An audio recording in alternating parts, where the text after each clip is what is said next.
رحمۃ اللہ علیہ نے بنگال کا دورہ کیا، 7 لاکھ ہندو مسلمان ہوئے اور 70 لاکھ مسلمانوں نے بیعت توبہ کی۔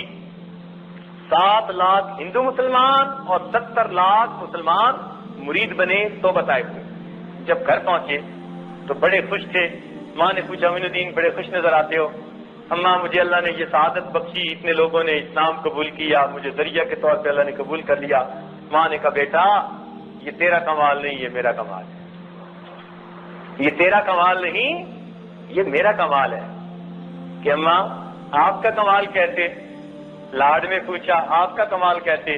فرمایا بیٹے جب تم چھوٹے تھے میں نے کبھی بے وضو دودھ نہیں پلایا، یہ اس کی برکت ہے، اللہ نے لاکھوں انسانوں کو تمہارے ہاتھ پہ اسلام قبول کرنے کی توفیق بخشی۔ تو پہلے زمانے میں عورتیں اپنے بچوں کو اس طرح باوضو دودھ پلاتی تھی، باوضو کھانے پکاتی تھی۔ آج تو باوضو کھانے پکانے کا رواج ہی ختم ہو گیا، رواج ہی ختم ہو گیا۔ تھوڑا ہے کچھ جگہوں پر ہے۔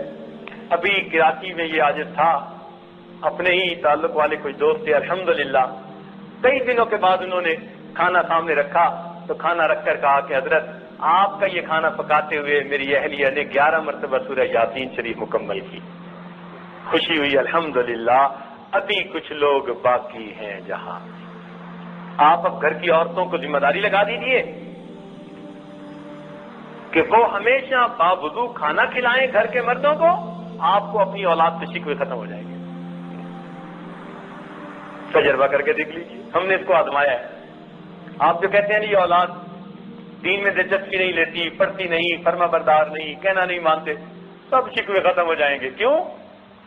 جب ان کو باوضو پکا ہوا کھانا ملنا شروع ہو جائے گا، اس میں برکت اور اس میں نور ہوا کرتا ہے۔ جو عورتیں شکوے کرتی ہیں نا جی خاوند گھر میں گرم دماغ رہتا ہے، تعاون نہیں کرتے، ہر وقت ڈانٹ ڈپٹ کرتے رہتے ہیں، وہ خاوندوں کو باوضو کھانا کھلانا شروع کر دیں، اللہ تعالیٰ گھر کے ماحول کو محبت پیار والا بنا دے۔ تجربہ کر کے دیکھ لیجیے، ہم نے باقاعدہ آزمایا اس کو۔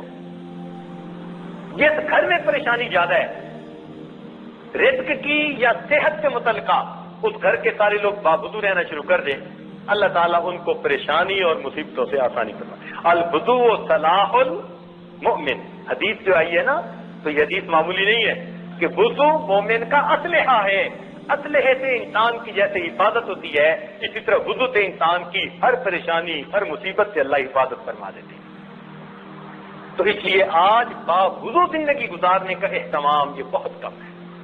پہلے زمانے میں خانقاہوں میں تو اس کا بہت اہتمام سمجھایا جاتا تھا، باقاعدہ اس کی تعلیم دی جاتی تھی اور ہر بندہ ہر وقت باوضو رہتا تھا۔ چنانچہ ہمارے سلسلہ عالیہ کے ایک بزرگ تھے حضرت خواجہ فضل علی قریشی رحمۃ اللہ علیہ، اس عاجز کے وہ پردادا پیر بنتے ہیں، شیخ کے شیخ کے شیخ، تو پردادا پیر بنتے ہیں۔ سبحان اللہ، ان کی اپنی زمین تھی اور وہ زمین میں خود اپنی کاشت کرتے تھے، اور فرماتے تھے کہ میرا معمول ان دنوں میں یہ تھا کہ میں زمین میں کاشت کے دوران لا الہ الا اللہ کا ذکر کرتا، شام کو حساب لگاتا 70,000 مرتبہ ہو چکا ہوتا۔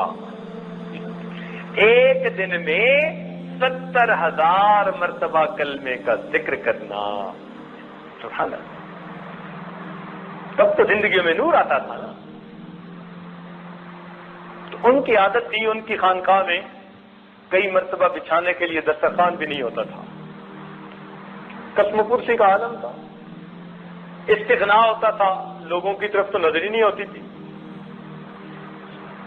اللہ کے خزانوں پہ نظر ہوتی تھی، بس مل جاتا تھا تو ان کو کھلا دیتے تھے، دسترخوان نہیں ہوتا تھا۔ تو کئی مرتبہ ان کو لائن میں بٹھا دیتے جیسے دسترخوان ہوتا ہے، لیکن ان کی ایک ران کے اوپر روٹی رکھ دی جاتی اور دوسرے ہاتھ میں گڑ کی ڈلی دے دی جاتی، کھانا کھاؤ۔ اور کبھی کبھی گڑ بھی نہ ہوتا تو لسی، ایک پیالہ لسی کا، تو ایک ہاتھ میں لسی اور ایک روٹی دے دی جاتی، کھاؤ کھانا۔ یہ فقراء کا کھانا ہوتا تھا۔ ایسے کھانے کھا کے اللہ اللہ کرتے تھے۔ ایک مرتبہ حضرت خواجہ فضل قریشی رحمۃ اللہ علیہ نے سامنے سب کے دسترخوان بچھوایا اور روٹی رکھی، اور روٹی رکھ کے کہا فقیرو، فقیرو کہتے تھے، بات عجیب ہے، فرمان لگے فقیرو یہ جو روٹی تمہارے سامنے پڑی ہے، اس روٹی کے لیے جو گندم تھی، اس گندم بونے کے لیے جب زمین میں ہل چلایا گیا تو وضو کے ساتھ، جب اس زمین کو پانی دیا گیا تو وضو کے ساتھ، جب گندم کے دانے زمین میں ڈالے گئے تو وضو کے ساتھ، پھر بعد میں اس کی حفاظت کی گئی تو وضو کے ساتھ، پھر گندم کو کاٹا گیا تو وضو کے ساتھ، پھر اس کے دانوں کو بھوسے سے جدا کیا گیا تو وضو کے ساتھ، پھر گندم کو آٹے میں پیسا گیا تو وضو کے ساتھ، پھر آٹے کو گھر کے اندر گوندا گیا تو وضو کے ساتھ، اور پھر اس کی روٹی پکائی گئی تو وضو کے ساتھ۔ فقیرو وہ روٹی آپ کے سامنے لا کر پہنچائی گئی وضو کے ساتھ، کاش کہ آپ لوگ بھی اسے وضو کے ساتھ کھا لیتے۔ یہ تعلیم دیتے تھے ہمارے مشائخ، کاش کہ آپ لوگ بھی اسے وضو کے ساتھ کھا لیتے۔ اللہ اکبر۔ نزول المجالس میں ایک واقعہ پڑھا کہ ایک عیسائی عورت تھی، اس کا بچہ تھا،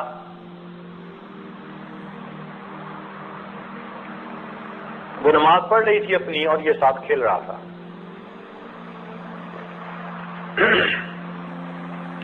کوئی دشمن تھا، اس نے جب دیکھا کہ عورت تو نماز پڑھ رہی ہے اور اس کا بچہ ساتھ کھیل رہا ہے اور تنور جل رہا تھا، اس نے عداوت کے مارے اس کے بچے کو اٹھا کے تنور میں پھینک دیا۔ یہ دشمنی بہت بری ہوتی ہے، بہت بندے کو اندھا کر دیتی ہے، آنکھوں پہ پٹی بن جاتی ہے، حیوان ہو جاتے ہیں انسان۔ اس عورت نے اطمینان سے نماز پڑھی، نماز پڑھ کے جب تنور کے پاس آئی تو بچہ کھیل رہا تھا، بچے کو اس نے نکال لیا۔ اب لوگوں میں یہ بات بڑی مشہور ہو گئی، کچھ لوگ اس کے پاس آئے، کہنے لگے کہ تجھے یہ مرتبہ کیسے ملا، تجھے یہ مرتبہ کیسے ملا؟ تو اس عورت نے کہا کہ میرے اندر 4 باتیں ہیں، ایک تو میں پوری زندگی باوضو گزارتی ہوں، ہر وقت باوضو رہتی ہوں، دوسرا جب بھی وضو کرتی ہوں تو ہمیشہ تحیۃ الوضو ضرور پڑھتی ہوں، یعنی 2 رکعت نفل پڑھتی ہوں، اور تیسری یہ کہ جس کسی بندے کا کام میں کر سکتی ہوں، مشقت بھی اٹھا لیتی ہوں، مگر اس کا کام ضرور کر لیتی ہوں، اور چوتھا یہ کہ کوئی بندہ اگر مجھے ایذا پہنچائے تو میں اس پہ صبر کرتی ہوں، شکوے نہیں کرتی۔ اللہ تعالیٰ نے ان 4 باتوں کی وجہ سے مجھے اپنی حفاظت عطا فرما دی ہے۔ ہر وقت باوضو رہنا، وضو کرنا تو اس کے بعد 2 رکعت تحیۃ الوضو پڑھنا، اور جو بھی کسی کے کام آپ آ سکتے ہیں ضرور اس کے کام آئیں، اور اگر کوئی آپ کو ایذا پہنچائے تو اس کا شکوہ نہ کریں، صبر کریں۔ اللہ تعالیٰ نے 4 باتوں کی وجہ سے اس عورت کو یہ حفاظت عطا فرمائی۔ چنانچہ ملا جیوا رحمۃ اللہ علیہ کا واقعہ ہے، حضرت خواجہ باقی باللہ رحمۃ اللہ علیہ کے مزار کے بالکل قریب ہی لیٹے ہوئے ہیں دہلی میں۔ یہ بادشاہ وقت کے بیٹے کے استاد تھے، بہت سارے ان کے شاگرد تھے۔ اب جب ایسا کوئی عالم ہو نا کہ جس کے معتقد بہت بڑھ جائیں تو جو ادھر بیٹھے ہوتے ہیں نا کرسیوں پہ، ان کے دل کو کچھ ہونا شروع ہو جاتا ہے کہ ان کی فالوئنگ بڑھتی جا رہی ہے، ایسا نہ ہو کوئی بات کر دیں اور بس ہمارے ہاتھ سے یہ چلی جائے۔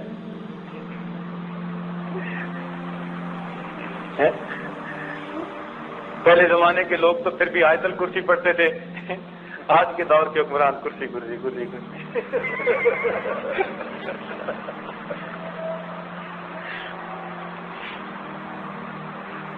تو ان کو بھی کچھ ہوا، انہوں نے کہا اچھا، چنانچہ ایک سپاہی کو بھیجا، جاؤ ملا جیوا کو میرے پاس پیش کرو۔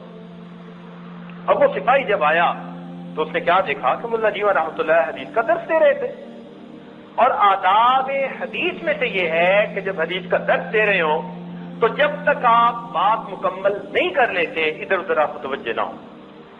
یہ آداب حدیث میں سے ہے. چنانچہ وہ آ کے کھڑا رہا, ملا جی وہاں درد دیتے رہے, مکمل ہوگا تو پھر بات کروں. اب وہ تو بڑے شان سے آیا تھا کہ میں بادشاہ کا بھیجا ہوا ہوں, تو مجھے تو دیکھتے ہی ملا جی وہاں اٹھ کے آئیں گے, فرشی سلام کریں گے. اس نے دیکھا کہ وہ تو اپنی بات میں لگے ہوئے ہیں اور لوگوں کا ایک مجمع ہے جو بیٹھا ہوا ہے. اس کو تو بڑا غصہ آیا, اس نے کہا اچھا میں پتہ کرواتا ہوں. وہ گیا جناب بادشاہ کو, اس نے جا کے لگی لپٹی, یعنی لپیٹ کے کچھ اور باتیں کر دی. وہ تو بندے کو بندہ نہیں سمجھتے, سنتے نہیں کسی کی. میں کھڑا رہا, پرواہ نہیں کی. بادشاہ سلامت, وہ تو آپ کے خیر خواہ نہیں نظر آتے. ایسی جلی کٹی کہیں کہ بادشاہ کو بڑا غصہ آیا. بادشاہ نے کہا اچھا ان کو گرفتار کر کے پیش کرو. اب جب گرفتاری کا حکم دیا تو بچے سن رہے تھے جو ملا جیوا رحمۃ اللہ کے شاگرد تھے. اب وہ بچے کھسک گیا کہ میں جا کے استادوں کو تو بتاؤں کہ آپ کی تو گرفتاری کے ورن جاری ہو گئے. اب بادشاہ کے محل کے بالکل ساتھ ہی تو مدرسہ تھا. چنانچہ وہ بچہ پہنچ گیا پہلے. اس نے جا کے کہا کہ حضرت ابا جی نے تو آپ کی گرفتاری کے ورن جاری کر دیے, پولیس آ رہی ہے.